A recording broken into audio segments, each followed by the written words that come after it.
take some questions if anybody has any questions for me.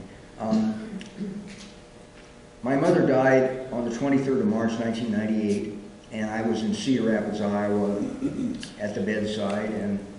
And after she was gone, I went over to my sister's house, who lived there, and spent the night, but I couldn't sleep. And I got up about 4:30 in the morning, and I decided I'd drive up to northeastern Iowa to tell my mother's best friend and her last remaining first cousin that she had died, so they wouldn't have to read it in the obits from the Cedar Rapids paper. And first I went to the nursing home and talked to her best friend, who said something quite beautiful. She said, your mother and I were such good friends that we could sit together in a room for an hour and neither of us would feel we had to say a word. And then I went on over the bluff to Elkader, Iowa, which is the county seat, to visit Pearl Richards, who was his remaining cousin. And this is an account of that visit to Pearl at her house that day. Elkader, Iowa, a morning in March, the Turkey River running brown and wrinkly from a late spring snow in Minnesota. A white two-story house on Mulberry Street, windows flashing with sun. And I had come 100 miles to tell our cousin Pearl that her childhood playmate, Vera, my mother, had died. I knocked and knocked at the door with its lace-covered oval of glass, and at last she came from the shadows and with one finger hooked the curtain aside, peered into my face through her spectacles, and held that pose, a grainy family photograph that could have been that of her mother. I called out, Pearl, it's Ted, it's Vera's boy. And my voice broke, for it came to me, nearly 60, I was still my mother's boy, that boy for the rest of my life. Pearl at 90 was 1 year older than Mother and a widow for 20 years. She wore a pale blue cardigan buttoned over a house dress, and she shook my hand in the tentative way of old women who rarely have hands to shake. When I told her that Mother was gone, that she died the evening before, she said she was sorry, that Vera wrote me a letter a while ago to say she wasn't good. We went to the kitchen, and I sat at the table while she heated a pan of water and made us cups of instant coffee.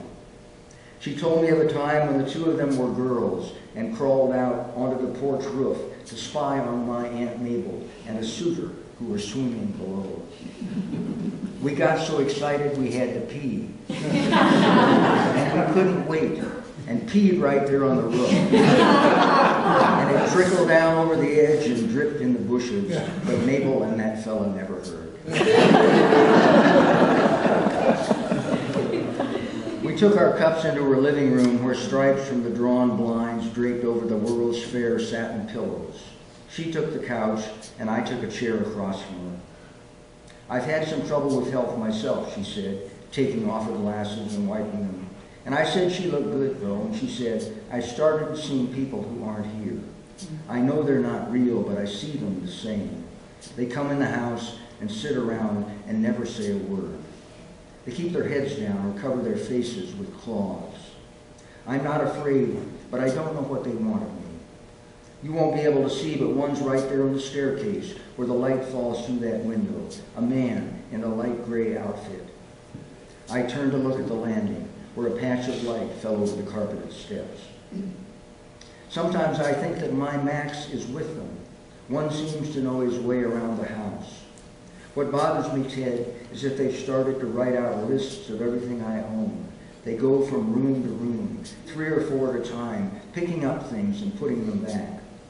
I've talked to Wilson, the chiropractor, and he just says that maybe it's time for me to go to the nursing home. I asked her what her regular doctor said, and she said she didn't go there anymore, that he's not much good. But maybe there's medicine, I said, and she said maybe so. And then there was a pause that filled the room. After a while, we began to talk again of other things, and there were some stories we laughed a little over, and I wept a little, and then it was time for me to go, to drive the long miles back. And she slowly walked me to the door and took my hand again, our warm, bony hands among the light hands of the shadows that reached to touch us but drew back. And I cleared my throat and said I hoped she'd take care of herself and think about seeing a real medical doctor. and she said she'd give some thought to that.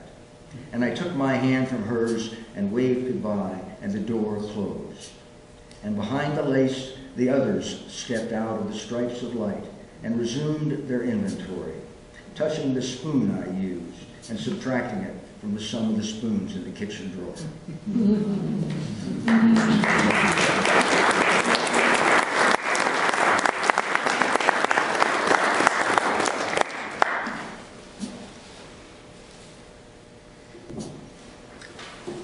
I said I like to drive around. I also said that I don't appear in many of my own poems, but this is one that I appeared in intentionally. I had been out driving around one day, walking around the little towns and looking into things, and I got to thinking on the way home, what do these people think I'm doing?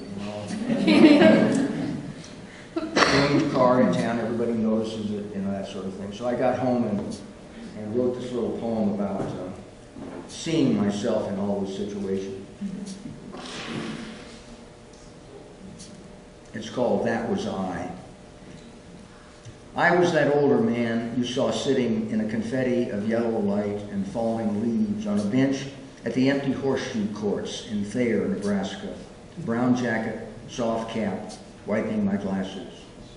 I had noticed, of course, that the rows of sunken horseshoe pits were like old graves, but I was not letting my mind go there. Instead, I was looking with hope to a grapevine draped over a fence in a neighboring yard, and knowing that I could hold on. Yes, that was I. And that was I, the round-shouldered man you saw that afternoon in Rising City as you drove past the abandoned mini-golf, fist deep in my pockets, nose dripping, my cap pulled out against the wind, as I walked the miniature Main Street, peering into the child-sized plywood store, the poor red school, the faded barn, thinking that not even in such an abbreviated world, with no more than its little events, the snap of a grasshopper's wing against a paper cup, could a person control this life. Yes, that was I. And that was I you spotted that evening just before dark, in a weedy cemetery west of Staplehurst, down on one knee, as if trying to make out the name on a stone. Some lonely old man, you thought, come there to pity himself in the reliable sadness of grass among graves, but that was not so. Instead, I had found in its perfect web a handsome black and yellow spider, pumping its legs to try to shake my footing, as if I were a gift, an enormous moth that it could snare and eat. Yes, that was I. Thank you.